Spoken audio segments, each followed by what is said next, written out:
श्री स्वामी समर्थ। तर आजच्या व्हिडिओमध्ये आपण पाहणार आहोत 2 ऑक्टोबर 2024 रोजी सूर्यग्रहण आहे। तर हे सूर्यग्रहण भारतामध्ये दिसणार आहे का, त्याचा सूतक काळ काय असणार आहे, कोणकोणत्या प्रदेशात हे सूर्यग्रहण दिसणार आहे, तसेच गर्भवती महिलांनी कोणती काळजी घ्यावी, अशी संपूर्ण माहिती तुम्हाला मी आजच्या व्हिडिओमध्ये देणार आहे। त्यासाठी व्हिडिओ शेवटपर्यंत नक्की पहा। चॅनलवरती नवीन असाल तर चॅनलला नक्की सबस्क्राइब करा। लगेचच आजच्या व्हिडिओला सुरुवात करूयात। हिंदू धर्मात चंद्रग्रहण असो किंवा सूर्यग्रहण असो, या दोन्ही गोष्टींना धार्मिक महत्त्व आहे। धार्मिक दृष्टिकोनातून ग्रहणाचा काळ हा शुभ मानला जात नाही। या काळात अशी काही कामे आहेत जी करण्यास आपल्याला मनाई केली जाते। तर पंचांगानुसार यावर्षीचं दुसरं सूर्यग्रहण 2 ऑक्टोबर 2024 रोजी लागणार आहे। तर या कालावधीत काही महत्त्वाच्या गोष्टींची काळजी घेणं खूप गरजेचं आहे, कारण सूर्यग्रहणाचा हा काळ अशुभ मानला जातो। यामुळे व्यक्तीच्या जीवनावर नकारात्मक परिणाम पडतो। सूर्यग्रहण केव्हा घडते, तर सूर्यग्रहणाच्या वेळेस चंद्र पृथ्वी आणि सूर्याच्या मध्ये जातो, तेव्हा त्यावेळी सूर्यप्रकाश पृथ्वीपर्यंत पोहोचत नाही आणि दिवसाला देखील संपूर्ण काळोख म्हणजेच अंधार होतो। याच सर्व घटनेला सूर्यग्रहण म्हणतात। तर यावर्षीचं दुसरे सूर्यग्रहण 2 ऑक्टोबर 2024 रोजी दिसणार आहे। विशेष म्हणजे हे सूर्यग्रहण तब्बल 6 तास राहणार आहे। भारतीय वेळेनुसार हे सूर्यग्रहण 2 ऑक्टोबर रोजी दिसणार आहे। तर हे सूर्यग्रहण 2 ऑक्टोबरला रात्री 9:13 सुरू होईल आणि ते त्याच दिवशी रात्री म्हणजेच मध्यरात्री 3:17 असणार आहे। यावेळी रात्री पूर्णपणे अंधार पडेल। तर हे सूर्यग्रहण कोणकोणत्या प्रदेशामध्ये दिसणार आहे, तर हे सूर्यग्रहण अमेरिका, दक्षिण अमेरिका, अटलांटिक महासागर, ब्राझील, पेरू, चिली, बेट, अर्जेंटिना, मेक्सिको, फिजी, अंटार्क्टिका यासारख्या ठिकाणी हे सूर्यग्रहण दिसणार आहे। हे सूर्यग्रहण अमेरिकेसह इतर अनेक देशांमध्ये दिसणार आहे। मात्र हे सूर्यग्रहण भारतामध्ये दिसणार नाही, त्यामुळे कुठलाही सूतक कालावधी आपल्याला पाळायची गरज नाही। सूतक कालावधी हा सूर्यग्रहणाच्या आधी 12 तास सुरू होतो। सूतक काळात मंदिराचे दरवाजे बंद केले जातात। सूतक काळामध्ये पूजा किंवा कोणतेही शुभ कार्य जे धार्मिक कार्य आहे तर ते करण्यास आपल्याला मनाई केलेली आहे। ग्रहण काळात गर्भवती महिलांनी विशेष काळजी घ्यावी असे सांगितले जाते। सूतक काळात देवाचे नाव घ्यावे आणि मंत्राचा जप करावा असे सुद्धा सांगितले जाते। मंत्राचा जप केल्याने ग्रहणाचे जे काही दुष्परिणाम आहेत तर ते कमी होतात। त्यामुळे या काळामध्ये देवधर्मांचा मंत्र जप करायला सांगितले जाते। तर या वर्षातील हे दुसरे सूर्यग्रहण हे 2 ऑक्टोबर रोजी होणार आहे आणि विशेष करून आनंदाची गोष्ट म्हणजे हे सूर्यग्रहण सुद्धा भारतात दिसणार नाही।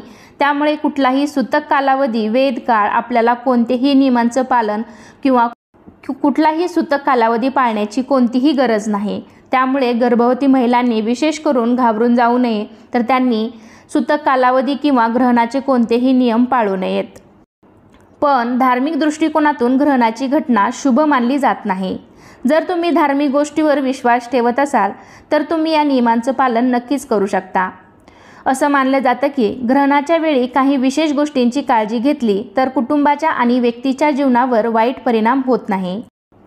तर तुम्ही जर या धार्मिक गोष्टीवर विश्वास ठेवत असाल तर तुम्ही जे काही मी यापुढे नियम सांगणार आहे तर त्या नियमांचं नक्कीच पालन करू शकता।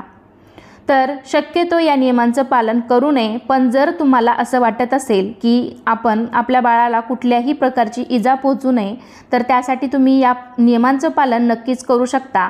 तर हे नियम तुम्हाला 2 ऑक्टोबर रोजी रात्री 9:13 पासून ते मध्यरात्री 3:17 पाळायचे आहेत। तर यापुढे मी जे नियम सांगणार आहे तर ते तुम्ही नक्कीच त्याचं पालन करू शकता।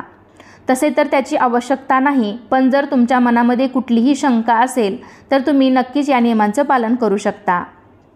तर नियम असे आहेत, धार्मिक मान्यतेनुसार कुठल्याही सूर्यग्रहण असेल किंवा चंद्रग्रहण असेल तर त्यावेळेस घराबाहेर पडू नये। विशेषतः गरोदर महिलांनी ग्रहण काळामध्ये विशेष काळजी घेणं गरजेचं आहे। ज्योतिषशास्त्रानुसार ग्रहण काळात व्यक्तीच्या आजूबाजूच्या प्रत्येक गोष्टीवर त्याचा परिणाम होतो, ज्याचा व्यक्तीच्या जीवनावर नक्कीच चांगला किंवा वाईट हा परिणाम होत असतो। तर हे टाळण्यासाठी ज्योतिषशास्त्रात अनेक नियम सांगितलेले आहेत। अशा परिस्थितीत गर्भवती महिलांना या काळात म्हणजे ग्रहण काळात काही खास गोष्टींची काळजी घेण्याचा सल्ला दिला जातो, म्हणजेच हे ग्रहणाचे नियम पाळण्याचा सल्ला दिला जातो। पहिला नियम असा आहे की गर्भवती महिलांनी ग्रहण काळात चाकू, कात्री, सुया यासारख्या ज्या धारदार वस्तू असतात तर त्या वस्तूंचा वापर टाळला पाहिजे। असे मानले जाते की या नियमांचे पालन न केल्यास बाळाच्या कोणत्याही भागाला हानी पोहोचू शकते। तसेच गरोदर महिलांनी सूर्यग्रहण काळात घराबाहेर पडणे टाळावे। असे मानले जाते की जर एखाद्या गर्भवती महिलेने ग्रहण पाहिले तर त्याचा थेट परिणाम तिच्या न जन्मलेल्या मुलाच्या शारीरिक आणि मानसिक आरोग्यावर होतो। जन्मानंतर मुलाच्या शरीरावर काही डाग नक्कीच असतात। यानंतरचा नियम असा आहे की गरोदर महिलांनी ग्रहण काळात तयार केलेले अन्न खाऊ नये। असे म्हणतात की यावेळी पडणारे हानिकारक किरण अन्न दूषित करतात। ग्रहण सुरू होण्याआधी तुळशीची पाने त्या अन्नामध्ये टाकावीत आणि ग्रहण संपल्यानंतर ते काढून तुम्ही ते अन्न ग्रहण करू शकता।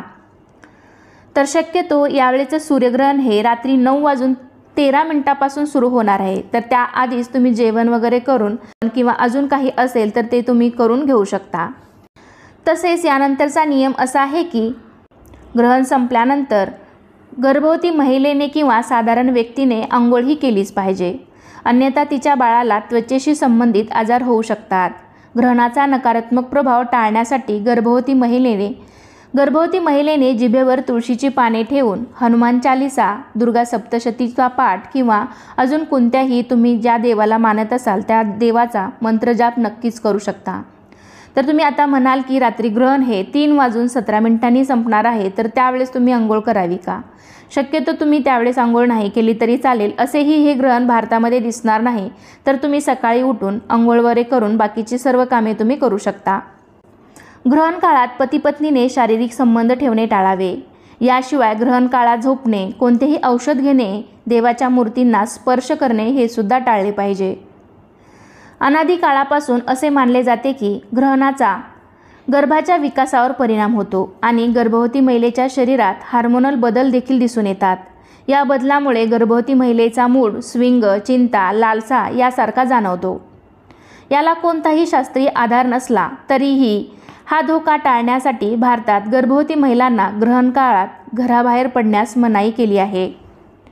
2 ऑक्टोबर रोजी होणारे सूर्यग्रहण हे भारतात दिसणार नाही, त्यामुळे त्याचा सूतक कालावधी देखील वैध राहणार नाही। म्हणजेच आपण कुठल्याही नियमांचं पालन नाही केलं तरीही चालेल, पण जरी तुम्ही धार्मिक गोष्टीवर विश्वास ठेवत असाल तर तुम्ही त्याचं पालन, या नियमांचं पालन नक्कीच करू शकता। तर याला कुठलाही वैज्ञानिक आधार नाही, परंतु तरीही तुम्ही तुमच्या बाळाला कोणत्याही प्रकारच्या धोक्यापासून वाचवण्यासाठी किंवा तुमच्या मनाच्या समजुतीसाठी तुम्ही नक्कीच या नियमांचं पालन करू शकता। तर कसा वाटला तुम्हाला आजचा छोटासा व्हिडिओ मला नक्कीच कमेंटद्वारे सांगा। अजूनही काही तुमच्या शंका असतील तर कमेंटद्वारे मला नक्की विचारू शकता। चला तर मग पुन्हा भेटूया अशाच एका छानशा आणि माहितीपूर्ण व्हिडिओमध्ये। तोपर्यंत धन्यवाद। श्री स्वामी समर्थ।